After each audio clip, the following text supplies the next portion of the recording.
కార్తీక పురాణము 7వ అధ్యాయం శివకేశవార్చన విధులు. వశిష్ఠుల వారు జనకుని కింకను ఇట్లు బోధించిరి. రాజా, కార్తీక మాసం గురించి దాని మహత్యం గురించి ఎంత వినినను తనివి తీరదు. ఈ మాసంలో శ్రీ మహావిష్ణువు సహస్ర కమలములతో పూజించిన వారింట లక్ష్మీదేవి స్థిరముగా ఉండును. తులసి దళములతో గాని బిల్వపత్రములతో గాని సహస్రనామ పూజ చేసిన వారికి జన్మరాహిత్యము కలుగును.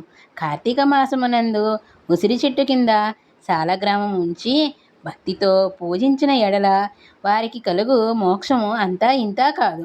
అటులనే బ్రాహ్మణునికి కూడా ఉసిరి చెట్టు కింద భోజనం పెట్టి తాను తినిన సర్వపాపములు పోవును. ఈ విధంగా కార్తీక స్నానములు దీపారాధనలు చెయ్యలేని వారు ఉదయము సాయంకాలము ఏ గుడికైనను వెళ్ళి భక్తితో సాష్టాంగ నమస్కారములైనను చేసిన ఎడల వారి పాపములు నశించును. సంపత్తి గలవారు శివకేశవుల ఆలయమునకు వెళ్ళి భక్తితో దేవతార్చనలు హోమాదులు దాన ధర్మములు చేసినచో అశ్వమేధ యాగము చేసినంత ఫలితము దక్కును. అంతేగాక వారి పితృదేవతలకు కూడా వైకుంఠ ప్రాప్తి కలుగును.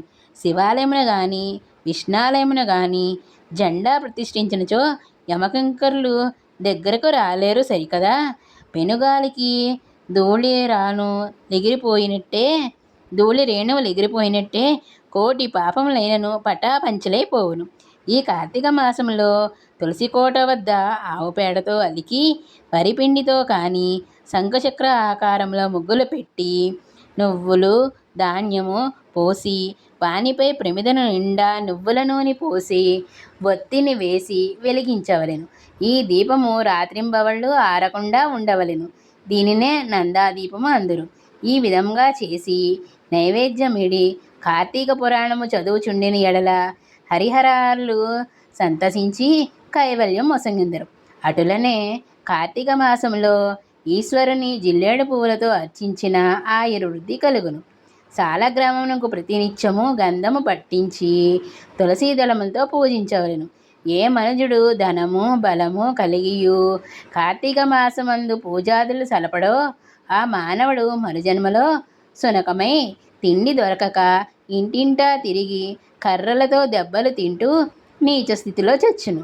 కావున కార్తీక మాసము 9 రోజులు పూజలు చెయ్యలేని వారు ఒక్క సోమవారమైనను చేసి శివకేశవులను పూజించవలెను. మాసమును ఫలితము కలుగును.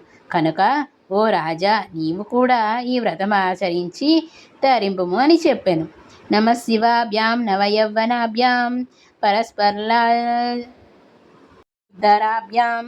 నాగేంద్రకన్యా వృషకేతనాభ్యాం నమో నమః శంకర పార్వతీభ్యాం. 7వ అధ్యాయం 7వ రోజు పారాయణ సంపూర్ణము.